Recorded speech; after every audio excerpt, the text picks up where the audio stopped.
রাসূল কারীম সাল্লাল্লাহু আলাইহি ওয়াসাল্লাম বলেন, 5টা বিষয় লা ইয়ালামুহুন্না ইল্লাল্লাহ। 5টা বিষয় এমন রয়েছে যে 5টা বিষয় ব্যতীত আল্লাহ ছাড়া দুনিয়ার আর কেউ জানে না। রাসূল কোরআনের আয়াত তেলাওয়াত করলেন, ইন্নাল্লাহা ইনদাহু ইলমুস সাআহ ওয়া ইউনাজ্জিলুল গায়স ওয়া ইয়ালামু মা ফিল আরহাম ওয়া মা তাদরি নাফসুম মাযা তাকসিবু গাদা ওয়া মা তাদরি নাফসুম বিআইয়ি আরদিন তামুত ইন্নাল্লাহা আলিমুন খবীর। রসুলকে জিজ্ঞাসা করছিলেন না কিয়ামতের আলামত বা কিয়ামত কখন হবে বা কিয়ামতের নিদর্শন কি? তখন রসুল বললেন যে 5টা বিষয়, 5টা জিনিস। এই 5টা জিনিস আল্লাহ তাআলা ছাড়া দুনিয়ার কেউ জানে না। 1 নম্বর, ইন্নাল্লাহা ইনদাহু ইলমুস সাআহ। কিয়ামত কখন সংঘটিত হবে কেউ জানে না। একবার এক সাহাবী রসুলের দরবারে এসে বললেন, ইয়া রাসূলুল্লাহ, ইয়া হাবিবাল্লাহ, কিয়ামত কখন সংঘটিত হবে? কিয়ামতের কিছু আলামত আমাদেরকে বলে দিন। রসুল সাহাবীকে জিজ্ঞাসা করলেন, তুমি কিয়ামতের কি প্রস্তুতি নিয়েছো?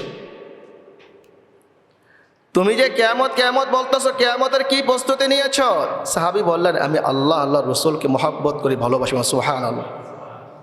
রসুল বললেন, যখন কোনো অযোগ্য ব্যক্তিকে যোগ্যতার চেয়ারে বসিয়ে দেওয়া হবে তখন তুমি কিয়ামতের অপেক্ষা করতে থাকো।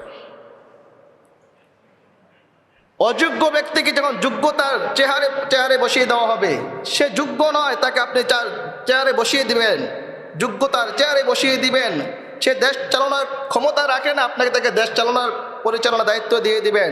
সে এলাকা পরিচালনা করার ক্ষমতা রাখে না, এলাকা পরিচালনা করার দায়িত্ব আপনাকে তাকে দিয়ে দিবেন। মসজিদ পরিচালনা করার ক্ষমতা রাখে না, মসজিদ পরিচালনা করার দায়িত্ব আপনাকে তাকে দিয়ে দিবেন। তখনই কি করবেন? কিয়ামত হওয়ার সংগঠিত কি করে অপেক্ষা করতে থাকে। তাহলে কিয়ামত কখন সংঘটিত হবে এই বিষয়ে একমাত্র জ্ঞান রাখেন তিনি কে? আল্লাহ। ওয়া ইউনাজ্জিলুল গায়স। 2 নম্বর, বৃষ্টি কখন হবে, কি পরিমাণ হবে, কোন এলাকায় হবে, কি পরিমাণ হবে, কত মিনিট হবে, কত সেকেন্ড হবে, কত ঘন্টা হবে, কেউ জানেন? বর্তমান আমাদের যারা আবহাওয়াবিদ যারা, তারা বলে, ধারণা করে বলে বৃষ্টি হওয়ার সম্ভাবনা আছে। তারা কিন্তু বলে না আজকেই বৃষ্টি হবে, বলে না। কারণ এটার প্রকৃত জ্ঞান কার কাছে?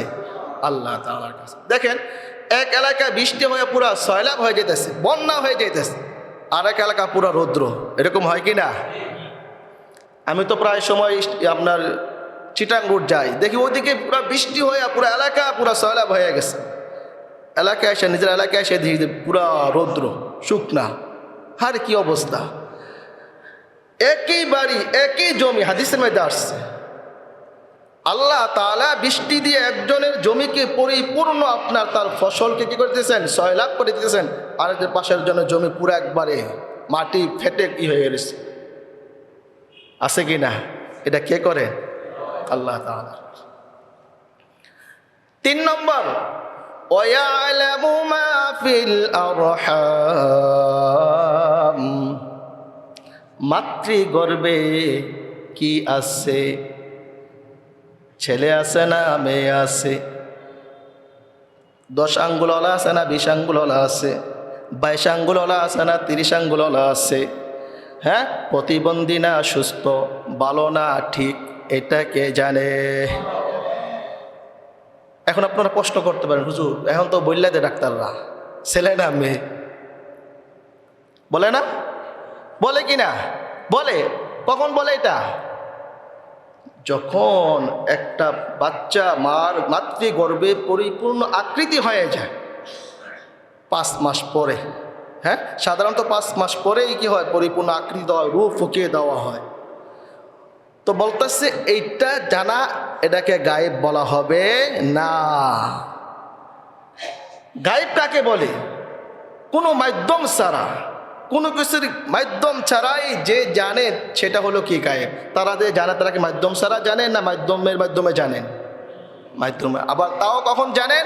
যখন আল্লাহ তাআলা পরিপূর্ণ আকার আকৃতি, হাত পা চোখ নাক কান দিয়ে দেন, তারপরে জানেন। কিন্তু আমার আল্লাহ তো ও কোন বীর্যের মাধ্যমে কোন সন্তান দুনিয়াতে আগমন করবেন, সন্তানটা কালো হবে না সাদা হবে, সন্তানটা প্রতিবন্ধী হবে না ভালো হবে, ওই বীর্য থেকেও জানেন তিনি কে।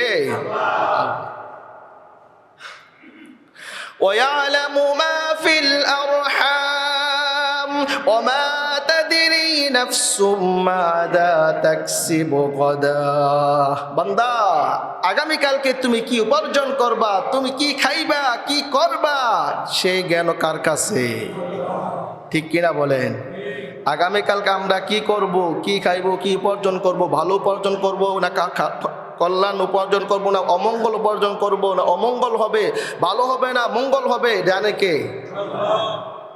এবার আসেন সর্বশেষ, ওমা তাদরি নাফসুম বিআইয়ি আরদিন তামুত। বান্দা, তুমি কোথায় মৃত্যুবরণ করবা কেউ আমরা জানি